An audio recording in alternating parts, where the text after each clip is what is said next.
right now there's so many people giving so many, life advice, and, one that constantly repeats itself is like, you got to pursue your passion. If you pursue your passion, eventually, the money, the career, all the stones, all the structure, everything, all the pillars around your life will kind of like gravitate to it, and you will create a life that you never thought you'd be able to create.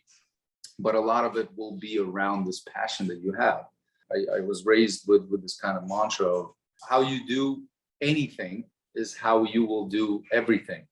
Meaning that no matter how small the task, if you're looking at things in your life, and obviously we need to make choices of what's more important than less, but for the most part, if you're navigating through your life just putting your heart into the things that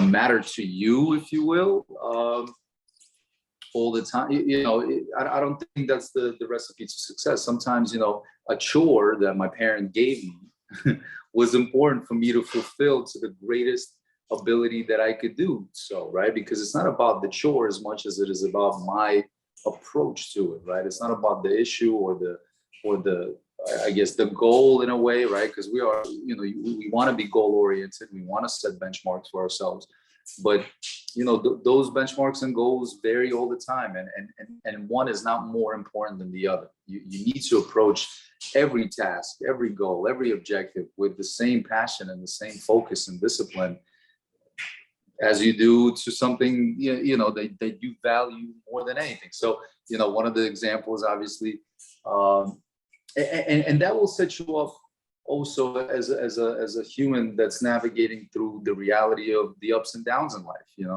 and competition, right? So like I joke that I didn't lose in the United States for a long time in my competitive career, but there were a couple of losses that I did sustain that really impacted me, probably more than the wins.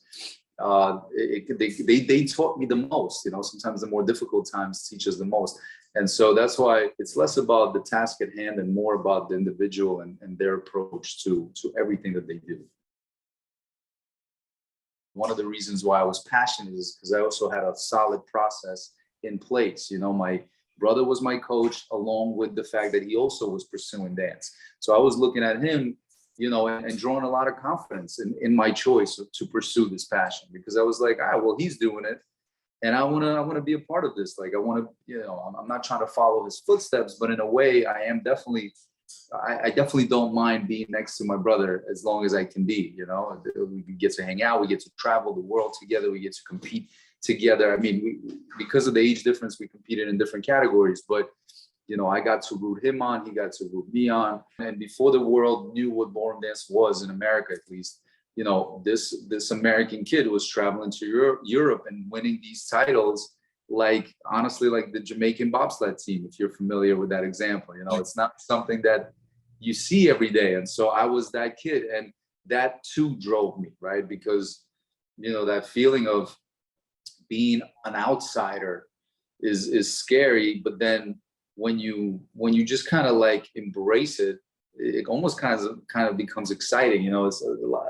It's tough, man. And that's why I think, ICL and having a community and a place where you feel comfortable and challenged, but comfortable enough to take on these challenges and not be afraid to fail, are really important, because the things that you run away from as a kid, and you kind of struggle with, being an outsider, doing things a little bit different than what everybody around you is doing, maybe looking different, pursuing something different.